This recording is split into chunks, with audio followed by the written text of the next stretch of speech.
తాకట్లో ఉన్న బంగారాన్ని విడిపించలేక వడ్డీల మీద వడ్డీలు కడుతూ ఇబ్బంది పడుతున్నారా? అయితే ఇప్పుడే సంప్రదించండి శివ గోల్డ్ కంపెనీ. మీ నమ్మకానికి మా హామీ శివ గోల్డ్ కంపెనీ.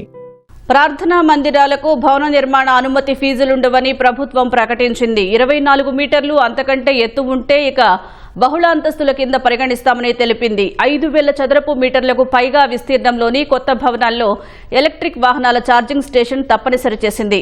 ఇంపాక్ట్ ఫీజును 3 ఏళ్లలో 6 వాయిదాల్లో చెల్లించే అవకాశం కల్పించింది.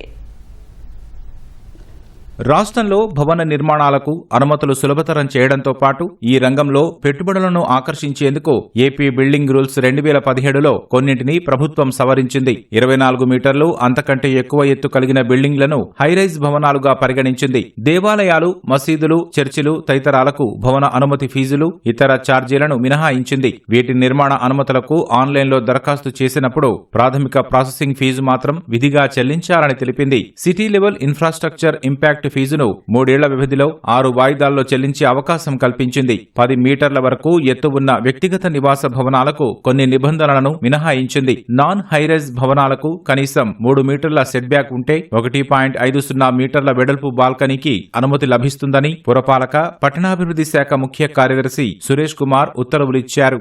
ప్రభుత్వం సవరించిన నిబంధనల్లో కీలక అంశాలు ఇలా ఉన్నాయి. 10 అంతస్తులకు పైబడిన హైరైజ్ భవనాల్లో 4.50 మీటర్ల ఎత్తులో ఎన్విరాన్మెంట్ డెక్ ఫ్లోర్ ఏర్పాటు చేసుకోవచ్చు. ఇందులో పూల తోటలు, వాకింగ్ ట్రాక్లు, బటర్ఫ్లై గార్డెన్, వ్యాయామ కేంద్రాలు, స్విమ్మింగ్ పూల్ తదితర సౌకర్యాలతో పాటు సర్వీస్ ఫ్లోర్, రిసెప్షన్ ఏరియా నిర్మించుకోవచ్చు. అయితే 5,000 చదరపు మీటర్లకు పైగా విస్తీర్ణం కలిగిన కొత్త కమర్షియల్ కాంప్లెక్స్లు, హౌసింగ్ సొసైటీలు, రెసిడెన్షియల్ టౌన్షిప్లలో ఎలక్ట్రిక్ వాహనాల ఛార్జింగ్ స్టేషన్లను తప్పనిసరి చేసింది. పాఠశాలలు, ఆసుపత్రులు, పరిశ్రమలు, కంపెనీలు, షాపింగ్ మాల్స్, ప్రభుత్వ, ప్రైవేటు సంస్థల్లో 50 మందికి పైగా ఉద్యోగులు ఉంటే శిశు సంరక్షణ కేంద్రాల ఏర్పాటును తప్పనిసరి చేసింది. కొత్త భవన నిర్మాణ అనుమతులకు గతంలో 24 రకాల పత్రాలు ఆన్లైన్లో అప్లోడ్ చేయాల్సి ఉండగా ఇకపై దరఖాస్తుతో పాటు 12 రకాల పత్రాలు జతపరిస్తే చాలని ప్రభుత్వం తెలిపింది. పాఠశాలలు, కళాశాలలు, విశ్వవిద్యాలయాల ఏర్పాటుకు కనీస విస్తీర్ణం ఉండాలనే నిబంధనను తొలగించింది. ఆసుపత్రుల ఎత్తు విషయంలో ఇప్పటివరకు ఉన్న నిబంధనను సవరించింది. హైరైజ్ భవనాలకు ఉన్న సెట్ బ్యాక్ నిబంధనలనే ఆసుపత్రులకు వర్తింపజేయనుంది.